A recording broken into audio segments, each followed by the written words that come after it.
What's going on, guys? JSGC here, and we are here for another Manchester City video. This time we're going to be talking about a Manchester City loan watch. This is going to be split into 4 parts, so we're going to be doing it in loan report 1, 2, 3 and 4 over the next few days. So today's loan report 1, we're going to have loan report 2 up tomorrow. Next day is going to be 3, next day is going to be 4. Working like that, and we're just going to have a look at all the Manchester City players that have headed out on loan from 2018 in the summer and the winter window in 2019. And we're going to have a look at how they're performing on loan. So all stats gathered on this video have come from transfermarket.com. All the stats have been based on league appearances, league goals and assists. I'm not including cup games and European games because you don't get a true reflection of how many games a player is truly getting. So you might be looking at players that are only getting in reserve games for their loan clubs and playing in cup games. It doesn't give you a true reflect of how they're performing at their club out on loan. So we're going to crack on with this video, and we're first up going to be talking about Jack Harrison, who went to Leeds United. He's English, 22-year-old winger. He's made 28 appearances in the Championship, scoring 3 goals and making 3 assists. Not the most impressive of stats, but it's decent though. You know what I mean? It's still a decent run of form. Now, I've had a look around at Leeds fans and their opinions on Jack Harrison and how he's done. Yeah, there's some very different opinions on him from what I've seen from Leeds fans. Some say he's got a lot of potential, they see the good in him, and some people rate him. Others, definitely not so much.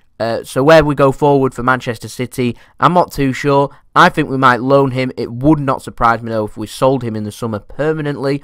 Leeds United, of course, are linked with him. So obviously Leeds United hierarchy rate him, like I said, amongst the Leeds fans. Perhaps not so much. We're going to move on to Pablo Mari. He went to Deportivo La Coruna over in Spain. They're in the 2nd division of Spain now. 25-year-old centre-back, Spanish. Not too sure why he's still at Manchester City when he's 25 years old. He isn't a youngster anymore and we're still paying his wage. But he's made 27 appearances for Deportivo and scored 2 goals. He's getting plenty of minutes and he's doing very well over in Spain's 2nd division. Surely he'll leave permanently, and surely if Deportivo's got at least a little bit of money to afford him to sign him permanently, then they will. Like I said, he's done very well on his loan, so it might earn him a move over to Spain and obviously a first team participation for Deportivo La Coruna, who are a former Champions League winners, I think. So yeah, it's a decent move for him. Next up, we're going to be talking about Marlos Moreno. He went out on loan, I think, in January to Santos Laguna over in Mexico. 22-year-old Colombian winger, cost Manchester City quite a bit of money. He's made 7 appearances so far, but he isn't getting that many minutes at the moment in Mexico, but he might get more as the season progresses. Obviously, the season doesn't work as well as what it works over in Europe, so he'll be playing well into the summer, I'd imagine. Now, he flopped at Flamengo over in Brazil late 2018, hence he's ended up going to Mexico instead. I'm just wondering when Manchester City are going to end up calling their losses on Marlos Moreno. They wanted to loan him out to Europe, give him 1 or 2 more loans to give him a chance not to flop so they can get some market value on him. If he doesn't do well in Mexico, obviously he's not been there too long, so we have to give him a chance, but if he doesn't do too well, he might be having 1 more loan move where he needs to nail it. Otherwise, Manchester City might be releasing him and not making any money, so that could well be a big flop on our hands, which is a big shame because Marlos Moreno came over to Manchester City with a lot of potential. We're going to move on and talk about Thomas Agyepong. He went over to Hibernian. He's made 5 appearances so far this season, scoring 1 goal, the 22-year-old Ghanaian winger. Yeah, he struggled a lot with injury, though, which is obviously explains why he's not made that many appearances. It's obviously hampered his season. It's a big shame for him. So I reckon Thomas Agyepong may well leave out on loan again next season. If his contract isn't up for expiry, if it is, he'll probably end up being released. But it's a big shame. He managed to get his move north of the border to Scotland. Good chance for him to go and prove himself, then get his season hampered with injury. Unfortunately, that does happen in the football industry, and you know that is the life of a footballer. But hopefully he'll be able to recover from that, recover strong, and be able to pick himself up. Lastly, in this video, we're going to be talking about Erik Palmer-Brown, who went on loan to NAC Breda. He's the 21-year-old centre-back from the United States of America. He's made 10 appearances so far this season, scoring no goals. Went out on loan in the summer. That's disappointing. I rate him. I think he's a very good central defender. And apparently, I was doing some research on Erik Palmer-Brown.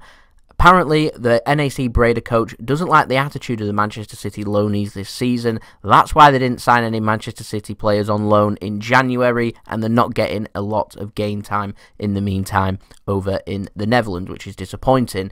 I don't understand why they're going on loan to NAC Breda and to the Eredivisie when they don't like the players and they don't like the attitude.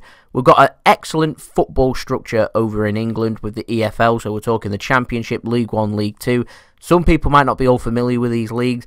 I am familiar with these leagues. You've got some very good football clubs, even playing in League 1 and League 2, which is Divisions 3 and 4. So Division 1 obviously being the highest division, which is the Premier League. So 3rd Division, 4th Division down in England has still got some very good football clubs, even local ones to Manchester City, where they don't have to move out so far and they don't have to be as unsettled as moving to another country. So we're talking clubs like Bury, we're talking clubs like Oldham, we're talking clubs like Rochdale, Bolton, Preston, Blackpool, Fleetwood Town, all them clubs in the local proximity of Manchester and Lancashire, so they'd be able to go out on loan there instead of sending them to another country, and it's very unsettling, and apparently the attitude isn't what they'd want it to be. So if that's the case, I don't understand why we're sending players out on loan to the Eredivisie when we could be sending players like Erik Palmer-Brown out to clubs in the EFL to grow. Now, some club players have already done that, and they've not made a success of themselves.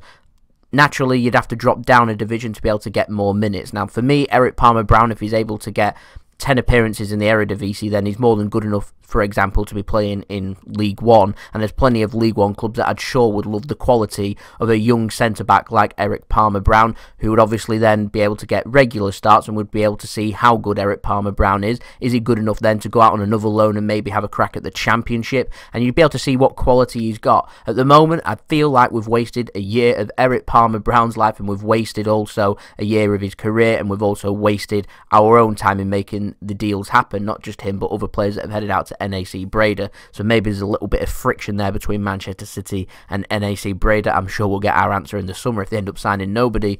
Where does that leave NAC Breda? What are Manchester City going to do about the partnership, and etc, etc.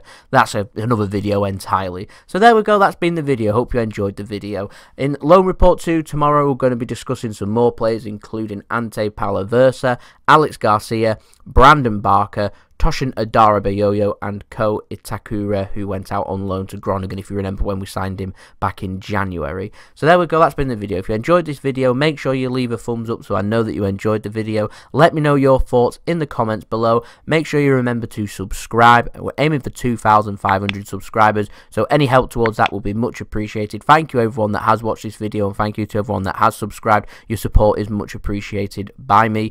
Don't forget, you can press the bell and put your push notifications on to be notified immediately when I have uploaded. I've also, in the description below and popping up on the video, got my Twitter and Instagram if you want to go and follow me on there. Any help towards any number gains on there will be much appreciated too. And I'll see you all again tomorrow for that Loan Report 2. So there we go. So it's been JSGC. I hope you all have a lovely rest of your day. Peace. Ciao for now.